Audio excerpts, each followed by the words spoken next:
কেহ বলিতে পারে, সংখ্যা কেহ বলিতে পারে। হরি বল, জয় রাধে। ভক্তমণ্ডলী, নদী যেমন সাগরে মিলিতে যায়, যতই যাই ততই পরিসর বাড়ে। প্রভু আজ বৃন্দাবনে চলেছে। আমার প্রভুর সঙ্গে কত ভক্ত চলেছেন তাহা গণনা করে বলা যায় না। তিনি বৃন্দাবন যাচ্ছেন সেই আনন্দে বিভোর। তবে এত ভক্ত তারা কি সবাই উপবাসে আছেন ভক্তমণ্ডলী? না, আমার প্রভু যাচ্ছেন, কিন্তু সেই কথা প্রভুর আগে আগে চলেছে। যেখানে প্রভু মধ্যাহ্ন ভোজন করবেন, সেই গ্রামের ধনী গরিব একত্রিত হয়ে চাল ডাল তরি তরকারি আদি যত্ন সহকারে গ্রামের পবিত্র স্থানে প্রভু এবং ভক্তগণের সেবার ব্যবস্থা করে দিচ্ছে। তৎকালীন অর্থাৎ আজ থেকে প্রায় 500 বৎসর পূর্বে মানুষের মন প্রাণ বর্তমান দিনের মানুষের মতো ছিল না।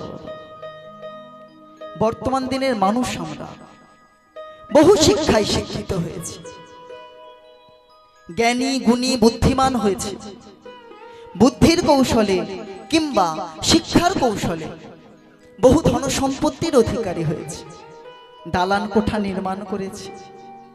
কিন্তু বাবা, আমাদের জমা খরচের খাতায় কেবলই খরচ করেই চলেছে, একটুও জমা পড়ছে। তাই শাস্ত্রকার বলে গেলেন, সেবা দান ব্যতীত। সেই জন্য দাপর যুগে বকরূপী ধর্ম যুধিষ্ঠিরকে কয়েকটি প্রশ্ন করেছিলেন। তার মধ্যে প্রশ্নের কথা আমি বলছি। ধর্ম যুধিষ্ঠিরকে প্রশ্ন করেছিলেন, আচ্ছা বলো তো যুধিষ্ঠির, ইহ জগতে জীবিত থাকিয়া মৃতকে? যুধিষ্ঠির উত্তর দিয়েছিলেন কি মা? যুধিষ্ঠির উত্তর দিলেন, যে ব্যক্তি দেবগণের উদ্দেশ্যে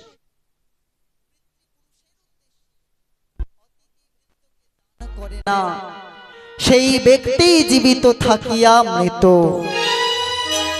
ওগো মানব জনম নহে ভোগ বিলাসের লাগি, মানব জনম নহি ভোগ বিলাসের লাগি, মানব জনম নহে ভোগ বিলাসের লাগি, মানব জনম লহে ভোগ বিলাসের লাগি। আর সেবা দানে ব্রত ত্যাজি সদা হয় ভোগী। ওগো সদা প্রাণোদিত কাজী সদা হয় ভাগী, আর সেবা দানে ব্রত ত্যাজি সদা হয় ভাগী। আর সেবা দানে দ্রব্য ত্যাজি সদা হয় ভোগী।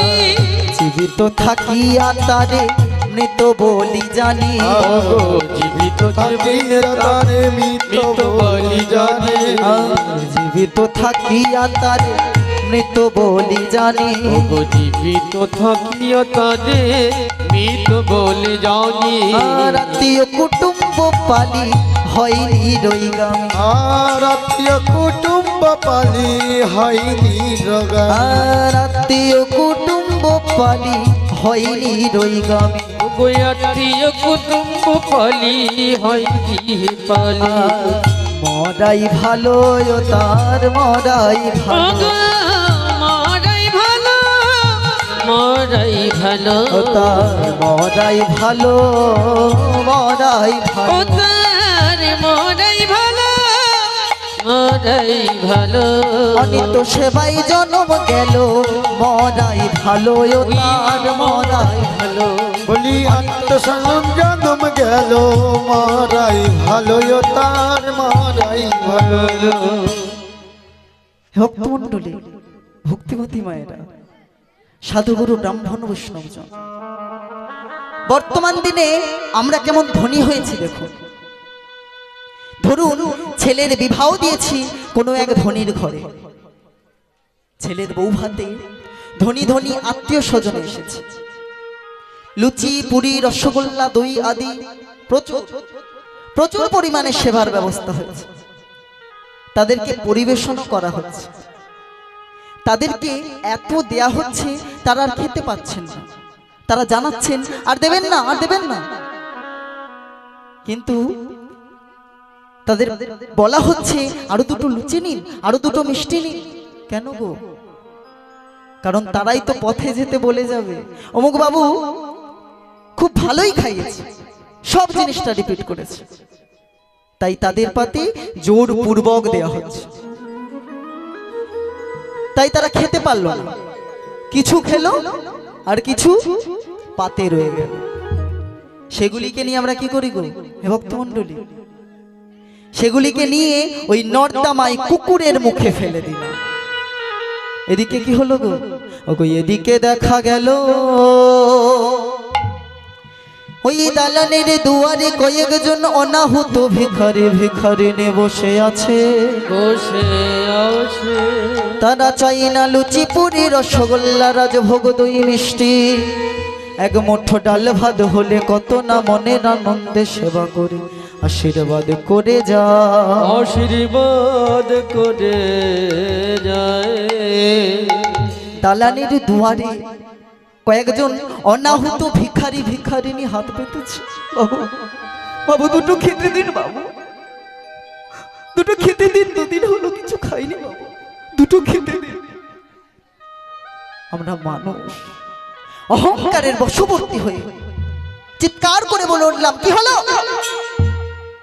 দেখছো না আত্মীয় স্বজন সব সেবা করছে, পরে থাকলে পাবে, না থাকলে পাবে না, খেতে খেতে পারো না, যাও যাও। দালানের দুয়ারে খিল দেওয়া হলো। হাই হাই রে মানুষ, ওই অনাহুত অতিথিকে সেবা দিলে তোমাদের জমার খাতায় কিছু জমা পড়ত, আর সম্মান কেনার জন্য যাদের পাতে জোর পূর্বক দিলে তোমার ওই জমার খাতায় কেবল শূন্য পড়ে রইল, একটুও জমা পড়ল না। তাই তো শাস্ত্রকার বলে গেলেন, সেবা দান ব্যতি রেখে জমা হয় না। সেই জন্য আমার পতিত পাবন গৌরহরি অসংখ্য ভক্ত সঙ্গে বৃন্দাবন যাত্রা করলেন। ওমা, আপনারা কারা কারা বৃন্দাবনে যাবেন? দুটি বাহু তুলুন দেখি। ভক্তমণ্ডলী, ভক্তিমতী মায়েরা, আমার গৌরহরির এই ভাব দেখে প্রত্যক্ষদর্শী পদকর্তা এক পাশে দাঁড়িয়ে কলম দিচ্ছে। কি লিখলেন? ওরে বাসুদেব ঘোষে তাহে মনের হরিষে, বাসুদেব ঘোষে কহে মনের হরিষে, আরে বাসুদেব ঘোষে তাহে মনের হরিষে, ও গো বাসুদেব ঘোষে কহে মনের হরিষে। পুরব লীলা গোরা করিল প্রকাশে, রবের গুণ লীলা করিল প্রকাশে, পুরব লীলা গোরা করিল প্রকাশে, পূরব লীলা গোরা করিল প্রকাশে। প্রকাশ হলো, প্রকাশ হলো, প্রকাশ হলো, প্রকাশ হলো, এইবার লীলা প্রকাশ হলো, এইবার লীলা প্রকাশ হলো, আরে এইবার লীলা প্রকাশ হলো, এইবার লীলা প্রকাশ ও হলো। সেই গোলকে গোপনে ছিল, এইবার লীলা প্রকাশ হলো, গোলকে গোপনে ছিল, এইবার লীলা প্রকাশ হলো। বলে এইবার লীলা প্রকাশ হলো। এইবার লীলা প্রকাশ হলো, এইবার লীলা প্রকাশ হলো। ভক্তমণ্ডলী, বৃন্দাবনে যেতে গেলে কি কি করতে হয় গো? ও মায়েরা, শঙ্খ এনেছেন কেউ? হ্যাঁ, একটু শঙ্খের ধ্বনি আর একটু জোর করে উলুধ্বনি হয়ে যাক দেখি। ওমা, মুখে কোনো কথা না বলেও ভগবানের নাম নেওয়া যায় কিন্তু। তাই উ মানে হচ্ছে রাধা আর লু মানে হচ্ছে কৃষ্ণ। একটু ভালো করে জোর করে উলুধ্বনি। সবাই মিলে দুটি বাহু ভালো করে, সবাই প্রত্যেকে এইভাবে আমরা গৌরহরির সঙ্গে সঙ্গে বৃন্দাবনে যাব, তাই তো? চলে রে আমার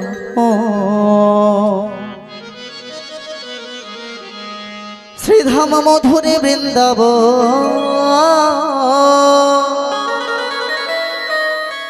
ওই যমুনার ধারে ধারে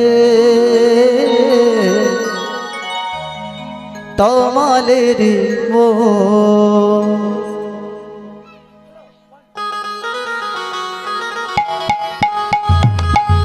রাধে রাধে তাই গুর হরি বল হরি বল।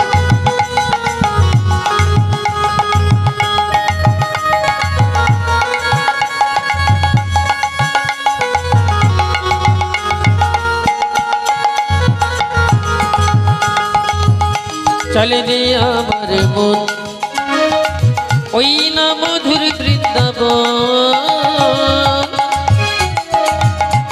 যমুনার ধারে ধারে তমালেরি হরি বল হরি বল। চলে রে আমার মন মধুর বৃন্দাবন,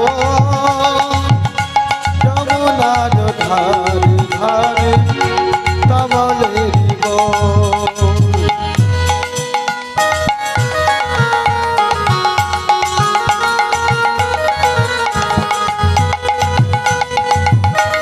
কি হলো তালে তালে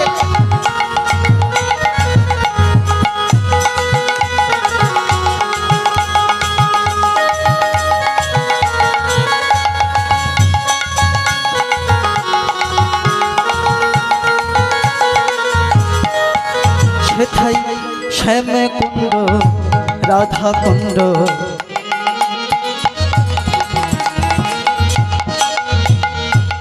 আছে গিরি গোবর্ধন, আই যমুনার ধারে ধারে তমালের বন। শ্যাম কুণ্ড রাধা কুণ্ড,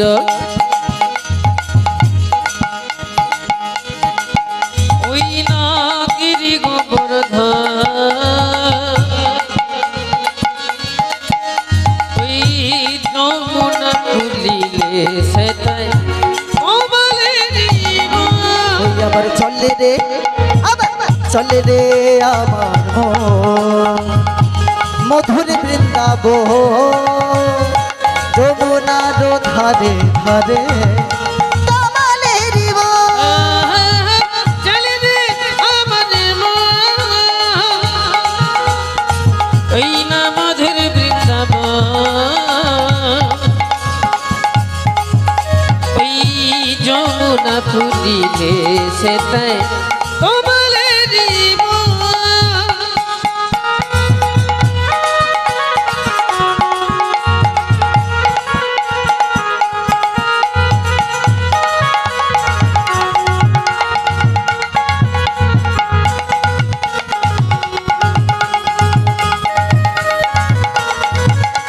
তালে তালে হরি বল হরি বল হরি বল।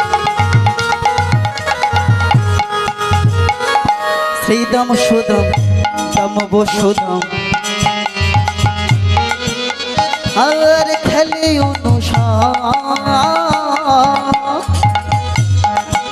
আর মধুর মধুর বংশী বাজে সেই তো বৃন্দাবন।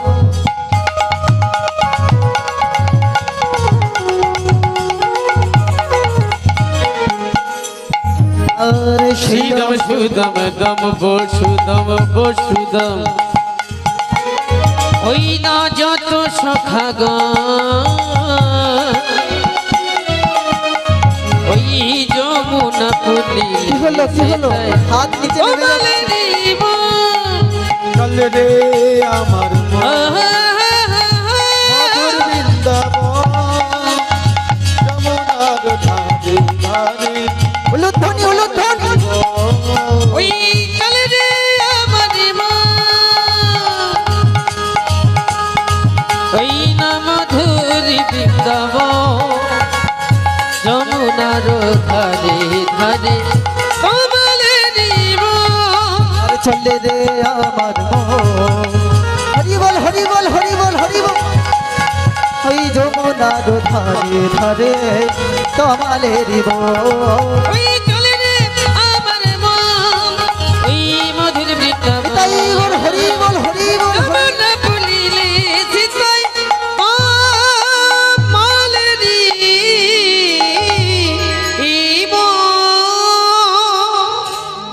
মণ্ডলী, ভক্তিবতী মায়েরা ও সাধুগুরু ব্রাহ্মণ বৈষ্ণবজন, এইভাবে আমার পতিত পাবন গৌর সুন্দর বৃন্দাবন যাত্রা করলেন।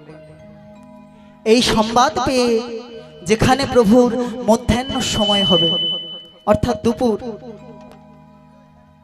সেই সংবাদ পেয়ে ওই গ্রামের লোকজন যাহার যেমন ক্ষমতা সবাই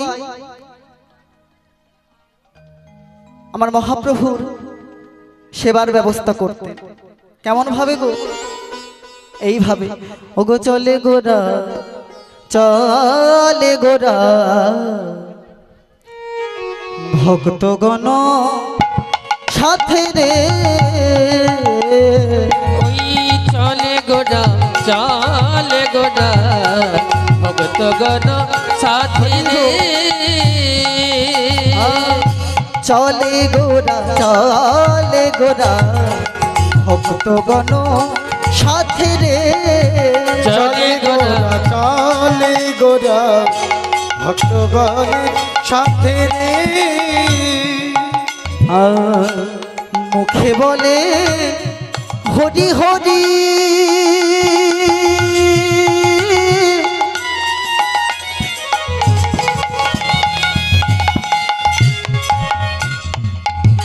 ভগবান তাই বল হরি বল হরি,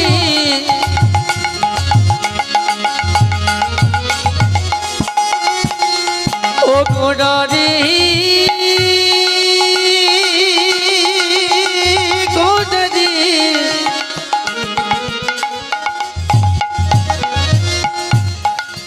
ও গোড়ারি গোড়া গোড়ারি, ও গোড়ারি গোড়া রে, ওই না মুখে বলে হরি হরি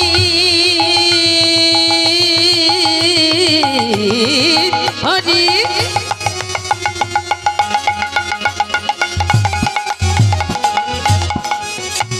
ওই চলে গঙ্গার তীর ধরে,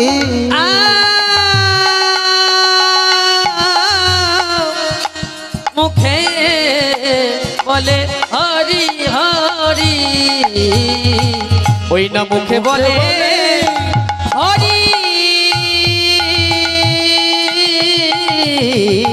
হরি,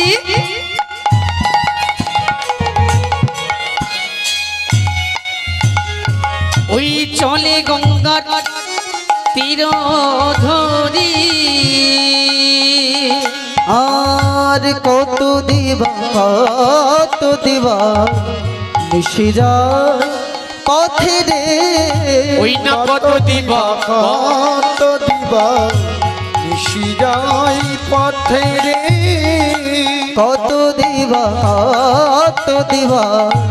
নিশিরা পথে রে, ওই না কত দিবা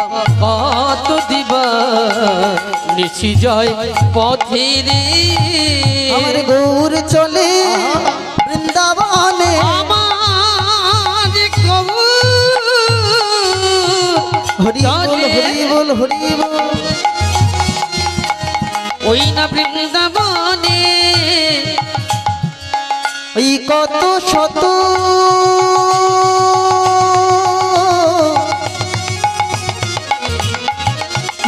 হরি বল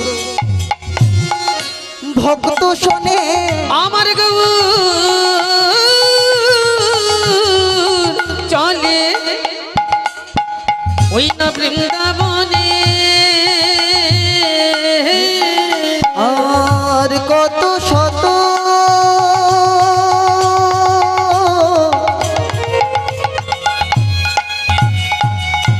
ভক্ত শোনে, গৌর চলে ওই বৃন্দাবনে, ওই না কত শত ভক্ত শোনে, হরি বল হরি বল, গৌর চলে আমার বৃন্দাবনে, শত ভক্ত হরি বল হরি বল চলে হরি বল, বৃন্দাবনে, কলিকাতা ভক্ত ওই না গৌর চলে বৃন্দাবনে, কত ভক্ত ওই গৌর চলে বৃন্দাবনে, ওই না আমার গৌর চলে বৃন্দাবনে ওই না কত শত ভগত সনে। ভক্তমণ্ডলী, ভক্তিমতী মায়েরা, এইভাবে আমার প্রভু বৃন্দাবন ভ্রমণ করছে। আমার প্রভুর সঙ্গে অসংখ্য ভক্তগণের মধ্যে একজন ভক্ত ছিলেন বাবা, যার নাম হলো গোবিন্দ ঘোষ। হরি বল। তিনি ছিলেন ঠিক প্রভু গদাধরের মতন দেখতে, প্রভুর অতি নিকটে নিকটে তিনি থাকতেন। একদিন প্রভু মধ্যাহ্ন ভোজনের পর গোবিন্দ ঘোষকে ইঙ্গিত করে ডাকছেন, গোবিন্দ, ও গোবিন্দ। গোবিন্দ ঘোষ একটু মুখশুদ্ধি হলে বড়ই ভালো হতো। তখন গোবিন্দ ঘোষ কি বললেন? গোবিন্দ ঘোষ প্রভুর কথা বুঝতে পেরে গ্রাম হতে একটি হরিতকে ভিক্ষা করে এনে সেই হরিতকের অর্ধভাগ কেটে প্রভুর হাতে দিলেন, আর অর্ধভাগ আপন বহির পাশে বেঁধে রেখে দিলেন।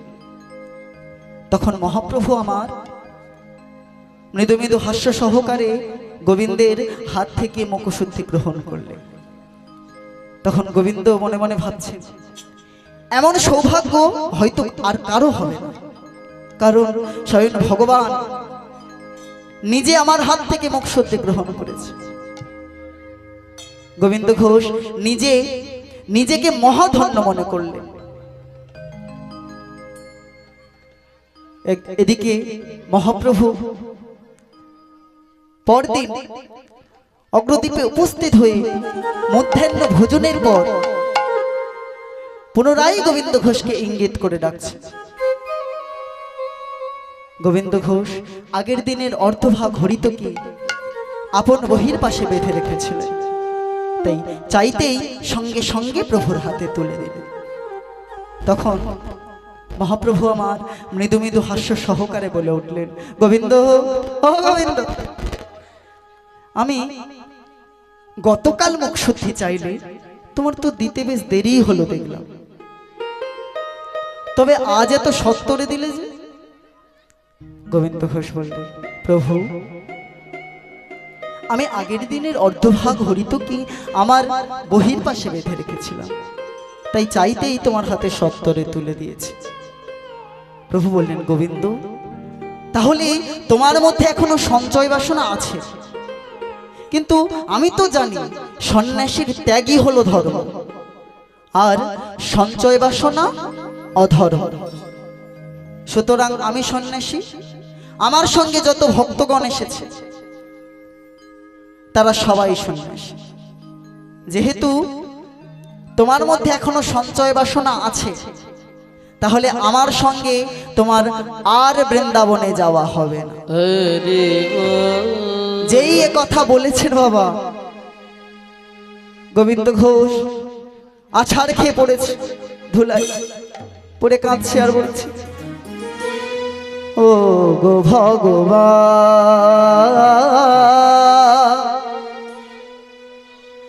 আমি কি তোমার নয়, তবে কেন এত ব্যথা দাও, তবে কেন এত ব্যথা দাও, ও গো ভগবান, হে দয়াময়, আমি কি তোমার নয়, ভাবে বলুন না প্রভু,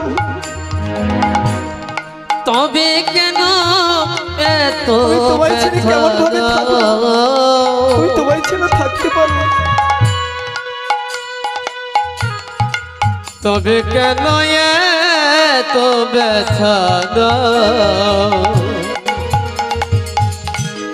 ও গো ভগবান,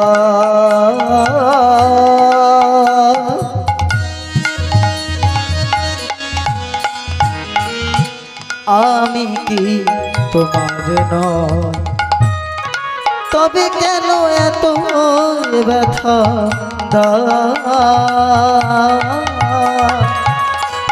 তবে কেন এত ব্যথা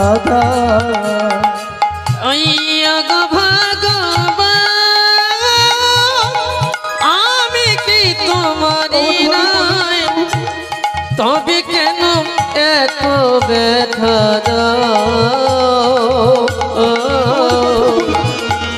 তবে কেন এত ব্যথা কোন জনমে কি বা ভুলেছি, কোন জনমে কি বা ভুলেছি, কোন জনমে কি বা ভুলেছি, কোন জনমে কি বা ভুলেছি, কেন তুমি আমার কাঁদা, কেন তুমি আমার কাঁদা, ওগো ভগবান আমি কি তোমার নয়, তবে কেন এত ব্যথা তবে কেন এত ব্যথা তবে কেন এত ব্যথা ভালোবাসা যদি হয় ভুল, হারাতে হয় যত সবই ফুল, ভালোবাসা যদি হয়ে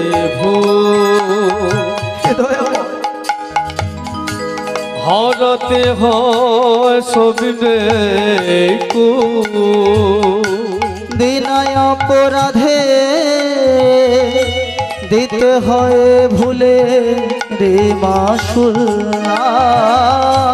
বিনয় অপরাধে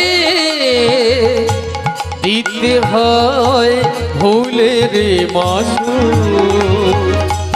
ও তুমি কি আমার নয়, যত খুশি ব্যথা দাও, যত খুশি ব্যথা দাও প্রভু, যত কেন এত ব্যথা, তবে কেন এত ব্যথা দাও। গোবিন্দ ঘোষ ধুলাই পড়ে কাঁদছে।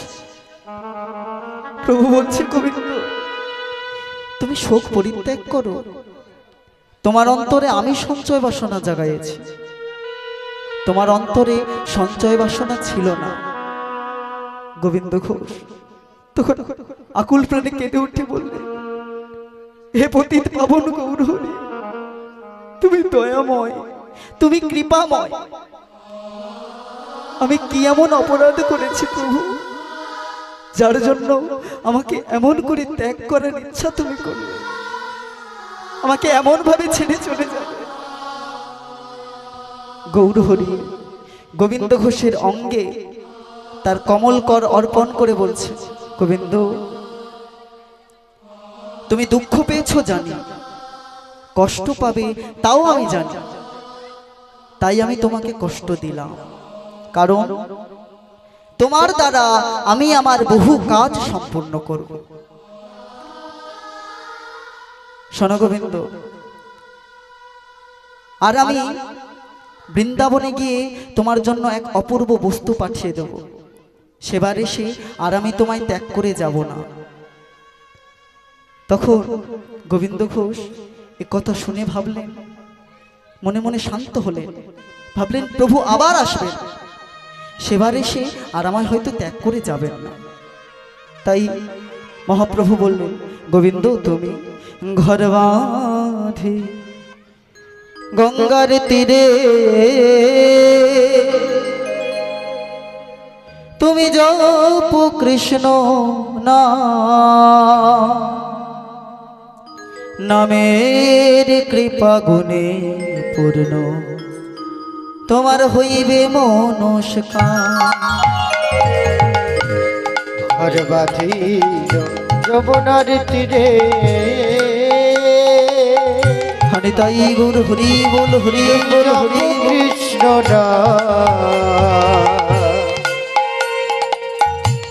নামের কি পাগলে পাবে সকল মনস্কার। ঘর বাঁধিয়া গঙ্গার তীরে,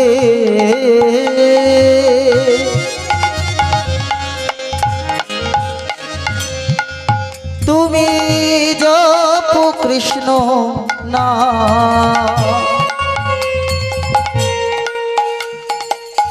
নামের কৃপা গুণে পূর্ণ তোমার হইবে মনস্কার। মাধবী গঙ্গার তীরে জপ কৃষ্ণ এই নামের গুণে পূর্বে তোমার হবে মনস্কার। তুমি কৃষ্ণ নামে কৃষ্ণ পাবে,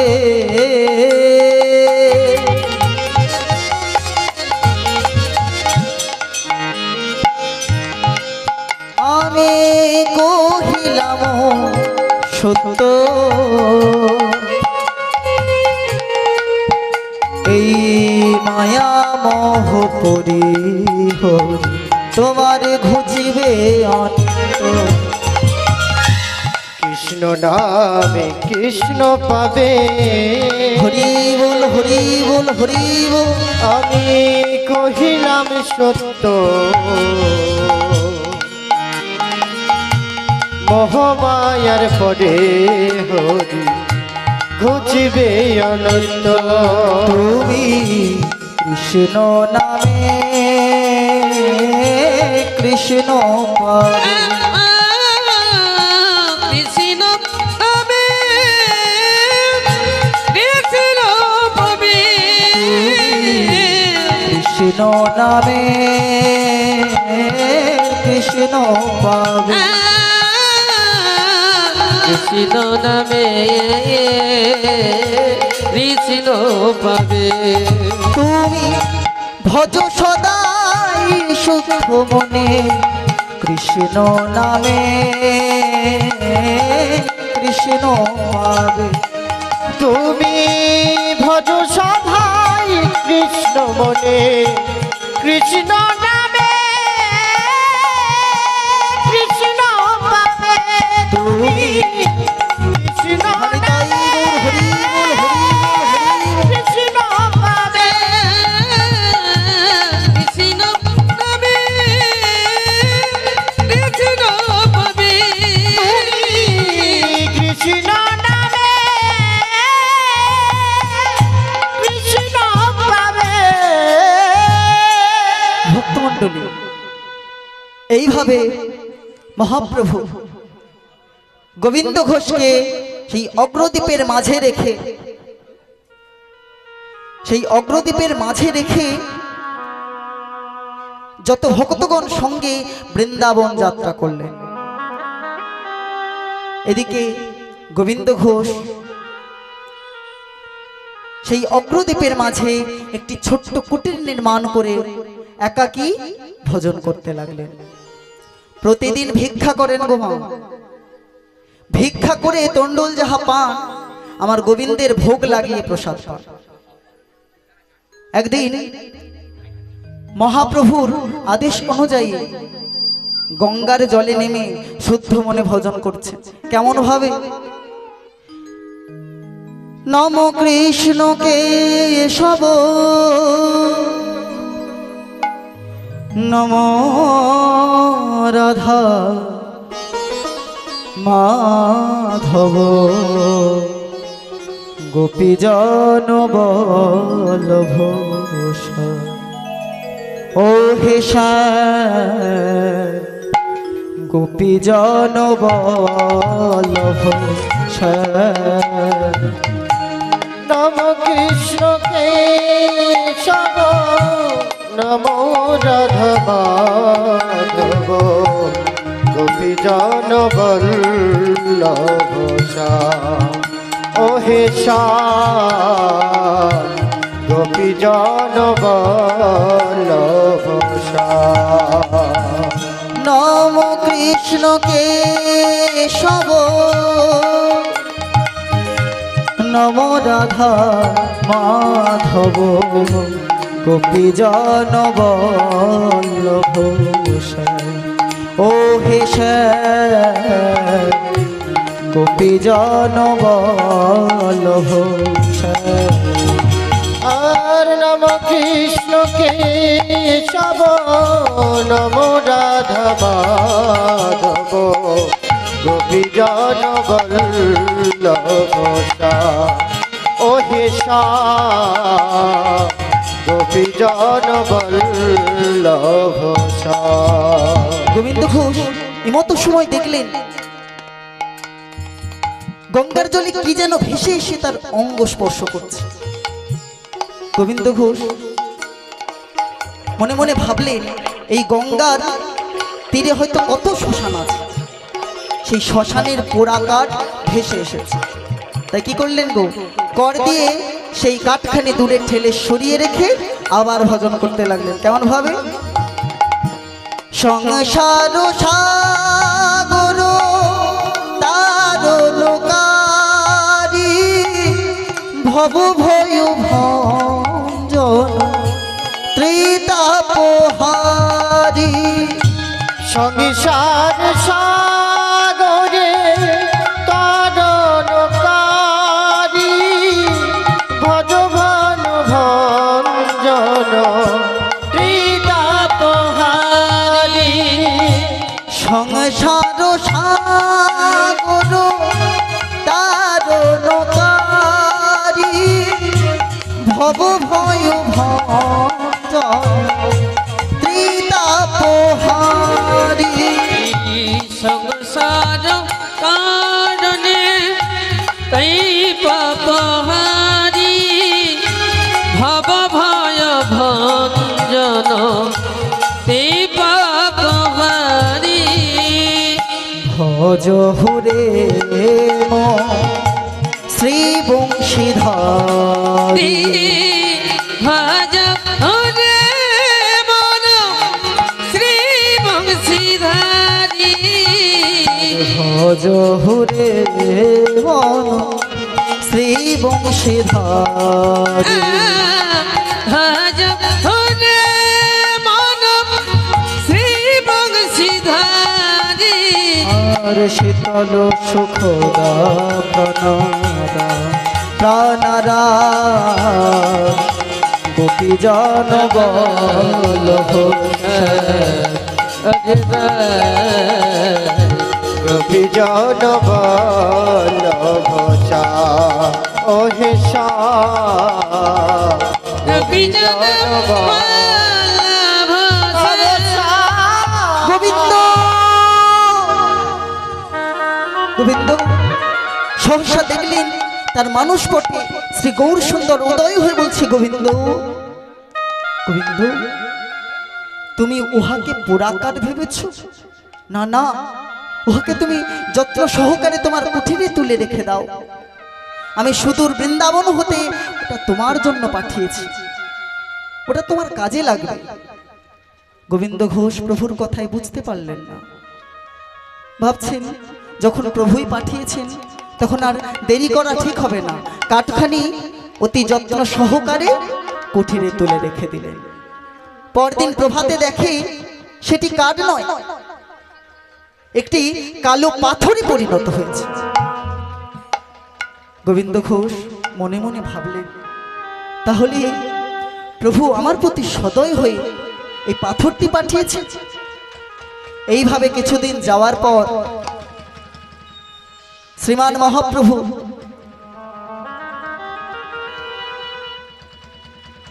ভক্তগণ সঙ্গে পুনরায় অগ্রদ্বীপে এসে উপস্থিত হয়েছে। গোবিন্দ ঘোষ ভীষণ বিপদে পড়েছে, নিজেকে মহা বিপদাপন্ন মনে করছে। কারণ এত ভক্তগণের আহার জমি কোথায় পাবো? আমার নুনান্তে পান্তা ফুরোই, আমি এত ভক্তগণের আহার জমি কোথায় পাবো? গোবিন্দ ঘোষ ভীষণ বিপদে পড়েছে। কিন্তু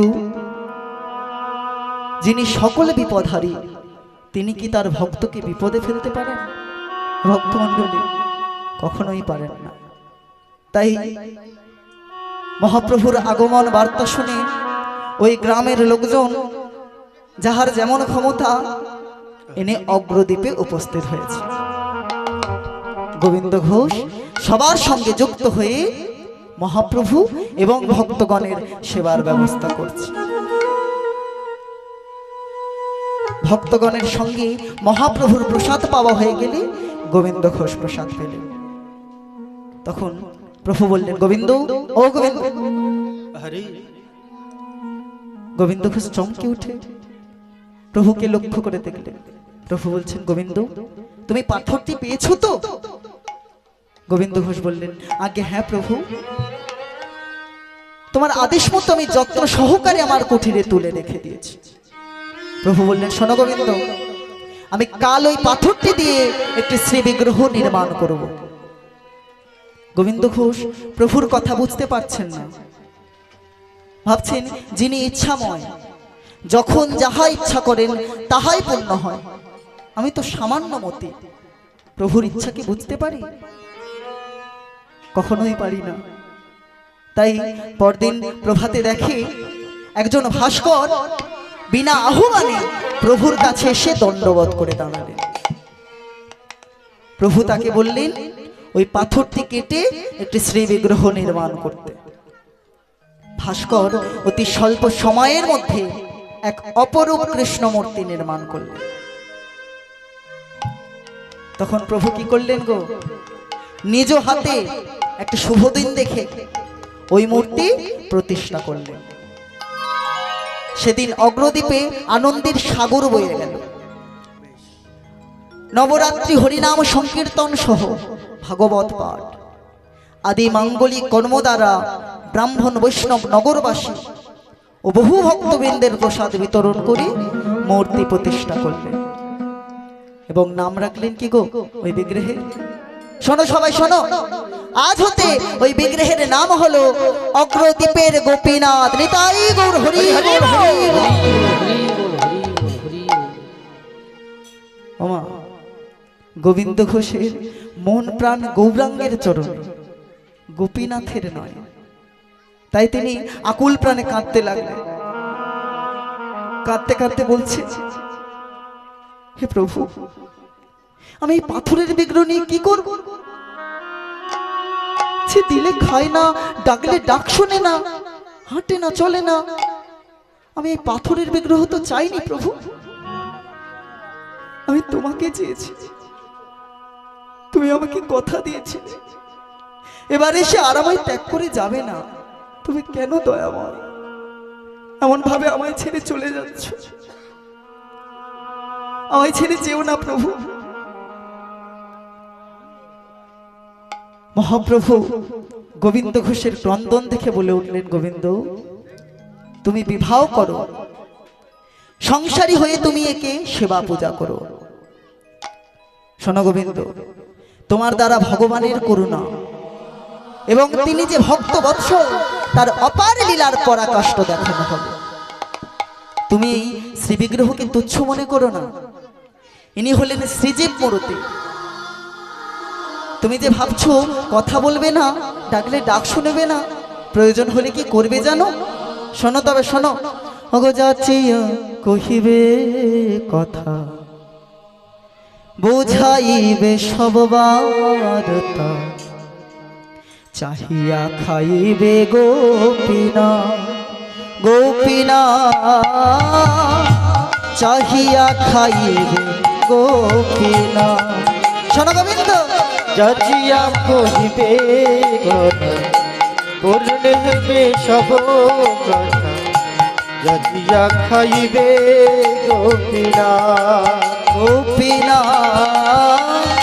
চাহিয়া খাইবে গোপীনা ও সেই যাচিয়া কহিবে কথা বুঝাইবে সব বারটা চাহিয়া খাইবে গোপীনা গোপীনা চাহিয়া খাইবে গোপীনা।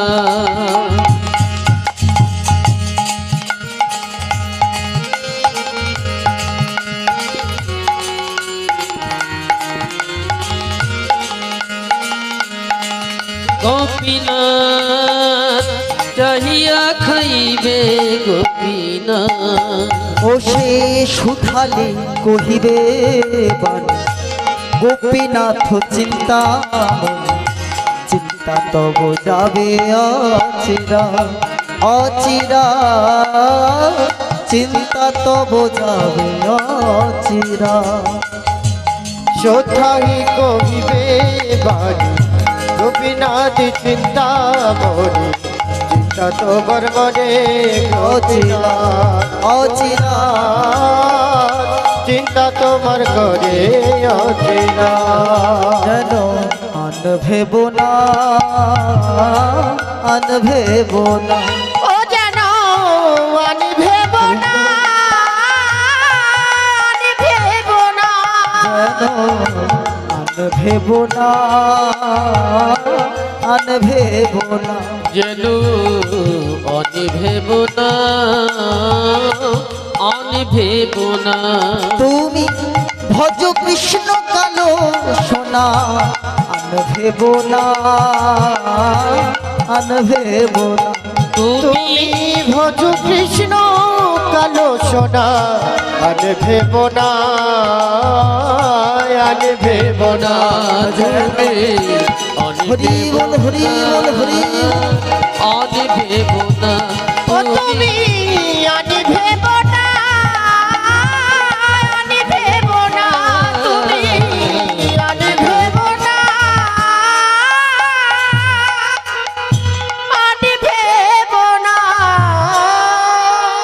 ভক্তমণ্ডলী ভক্তিমতী মায়েরা ও সাধুগুরু ব্রাহ্মণ বৈষ্ণবজন আমার মহাপ্রভু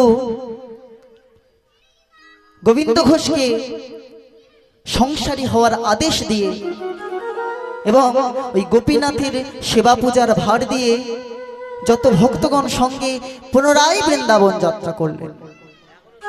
এদিকে এদিকে আমার মহাপ্রভু পুনরায় বৃন্দাবন যাত্রা করেছেন। গোবিন্দ ঘোষ প্রভুর আদেশ অনুযায়ী বিবাহ করলেন। স্ত্রীও তার সঙ্গে প্রভু গোপীনাথের সেবায় যোগ দিলেন। সুতরাং সাধারণ রমণীদিগের মতো নয়, কারণ তিনি প্রকৃত সহধর্মিণী হলেন। কারণ গোবিন্দ ঘোষের স্ত্রীও প্রভুর ইচ্ছাই হয়েছে। যেমন তুলসীদাস ঠাকুর তাহার দোহাবলিতে লিখে গেলেন, তিনকা মোহিনী রাতকা বাঘিনী পলকে পলকে লহ চষে দুনিয়ার লোকে বাউরা হোকে ঘরকে ঘরকে বাঘিনী পোষে।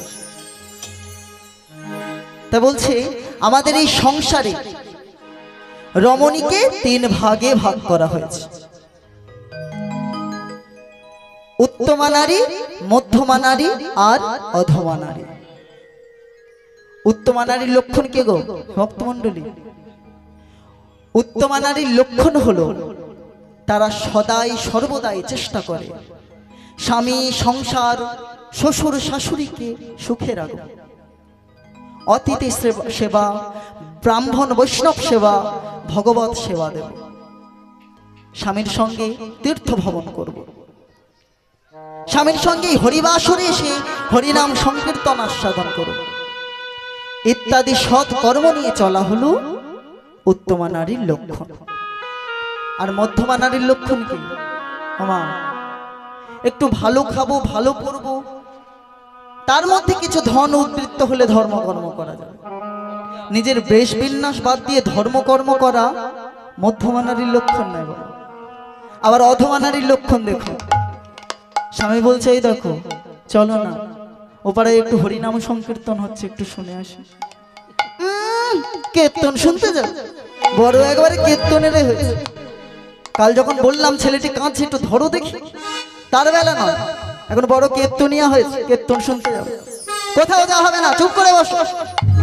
তারাই বাঘিনী, ও মা তারাই বাঘিনী, আবার তারাই বাঘিনী, গো তারাই বাঘিনী, ও যারা ভজতে দেয় না চিন্তামণি তারাই বাঘিনী, ও যারা ভজতে দেয় না চিন্তামণি তারাই বাঘিনী, যারা ভজতে দেয় না চিন্তামণি তারাই বাঘিনী, ও যারা ভজতে দেয় না চিন্তামণি তারাই বাঘিনী, তারাই বাঘিনী, ও না তারাই বাঘিনী, আবার তারাই বাঘিনী। ওই তারাই বাঘিনী, আরে দিন কা মোহিনী রাত কা বাঘিনী পলকে পলকে লহ চষে, দিন কা বাঘিনী রাত কা মোহিনী পলকে পলকে রহে রে, আরে দিন কা মোহিনী রাত কা বাঘিনী পলকে পলকে লহ চষে, দিন কা বাহিনী রাত কা বাহিনী পলকে পলকে বহিতে, আরে তারাই বাঘিনী, ও গো তারাই বাঘিনী, ওই আবার তারাই বাঘিনী।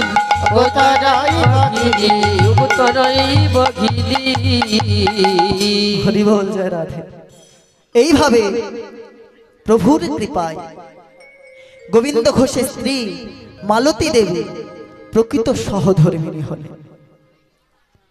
স্বামী ভিক্ষায় যায়, সেই ভিক্ষা দ্রব্য নিয়ে প্রভু গোপীনাথের সেবা দিয়ে পরমানন্দে তারা জীবন ধারণ করে। তাদের মনে বিন্দুমাত্র ক্ষোভ দুঃখ নাই, ভজন কীর্তন সেবা নিয়ে পরমানন্দে তারা জীবন ধারণ করে। এইভাবে কিছুদিন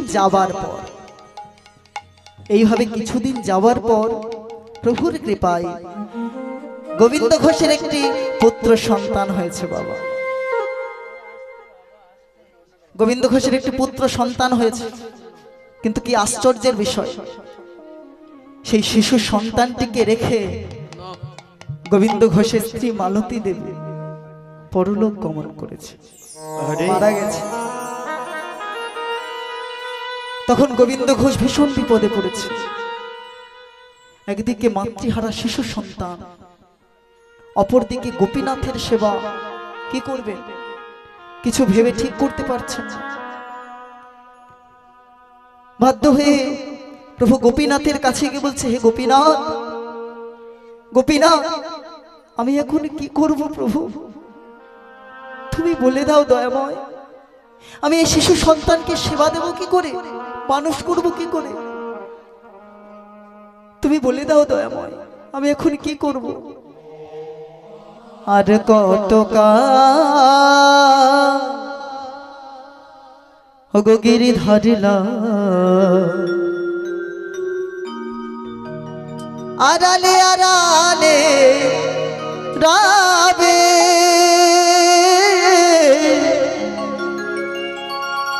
তুমি আড়ালে আড়ালে রবে, ও আড়ালে আড়ালে রবে, আজ কত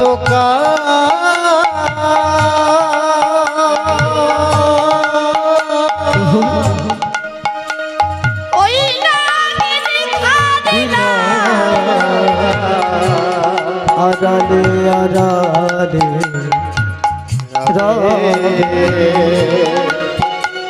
তুমি আড়ালে আড়ালে রবে, এই নয়নেরই ঝরে অবিরাত, ওই নয়নেরই ঝরে অবিরাত, এই নয়নেরই ঝরে অবিরাত, না নয়নে রোজা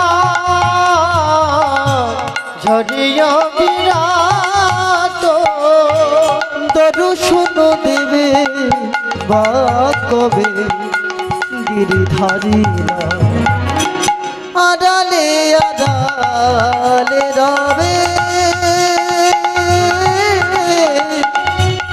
আড়ালে আড়ালে রবে, ওই নয় আজ কত কাল গিরিধারী লাল তুমি আড়ালে আড়ালে রবে তুমি আড়ালে আড়ালে রবে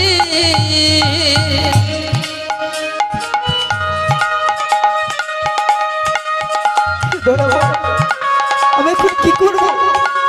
শিশু সন্তানকে মানুষ করবো কিভাবে?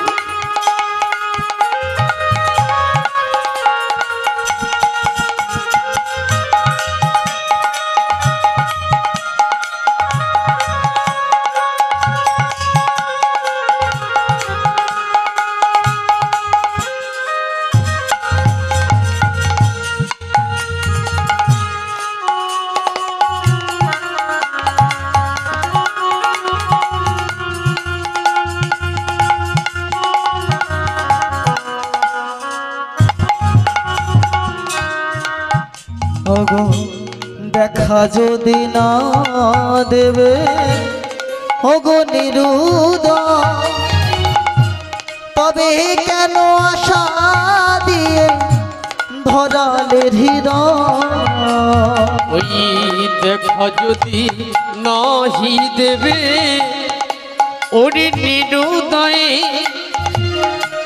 তবে কেন আশা দিয়ে ভরালে হৃদয় ওগো দেখা যদি না দেবে ওগো নিরুদয় তবে কেন আশা দিয়ে ভরালে হৃদয় আর দেখা যদি নাই দেবে ওহে নিরুদয় তবে কেন দেখা দিয়ে ভজালে হৃদয়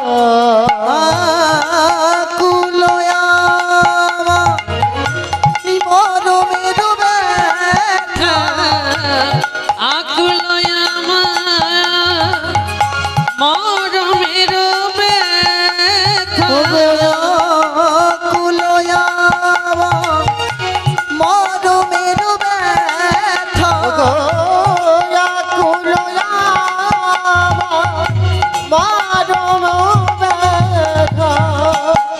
দর্শন দেবে বা কবে গিরিধারীরা আড়ালে আড়ালে রবে তুমি আড়ালে আড়ালে রবে আরে কত কাল গিরিধারী লাল আড়ালে আড়ালে রবে তুমি আড়ালে আড়ালে রবে গোবিন্দ ঘোষ একদিকে তার ওই শিশু সন্তানের বদন পানে চায় আরেকদিকে গোপীনাথের বদন পানে চায় এদিকে শ্রী ভগবান নিজ মুখে বলেছেন যে করে আমায় আস করি তার সর্বনাশ যে না ছাড়ে পাশ হয়ে থাকি তার দাসের দাস তাই গৌর হরি হরি বল। গোবিন্দ ঘোষ ভগবানের পরীক্ষায় পড়েছে কি করবেন শিশু সন্তানকে সেবা করবেন কিভাবে গোপীনাথকে বা সেবা দেবে কি করে ভিক্ষায় না বেরোলে প্রভু গোপীনাথের সেবা দিতে পারবে না তো শিশু সন্তানটিকে বা কার কাছে রেখে যাবে বাধ্য হয়ে শিশু সন্তানটিকে বুকে করে নিয়ে ভিক্ষায় বেরোলে ও মায়েরা আমায় দুটো ভিক্ষা দিন আমি তাহা দিয়ে আমার গোপীনাথের সেবা দেব আমার শিশু সন্তানের সেবা দেব আমি দিন ভিকারি নাইকো করি একটি পয়সা আমি দিন ভিখারি মায়েরা অমর নাই করি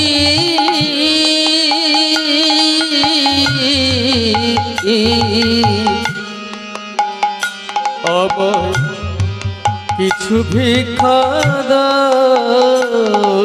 আমি দিন ভিখারি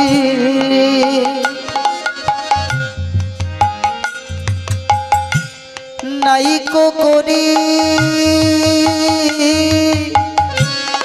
এটি পয়সা দাও। আমি দিন ভিখারি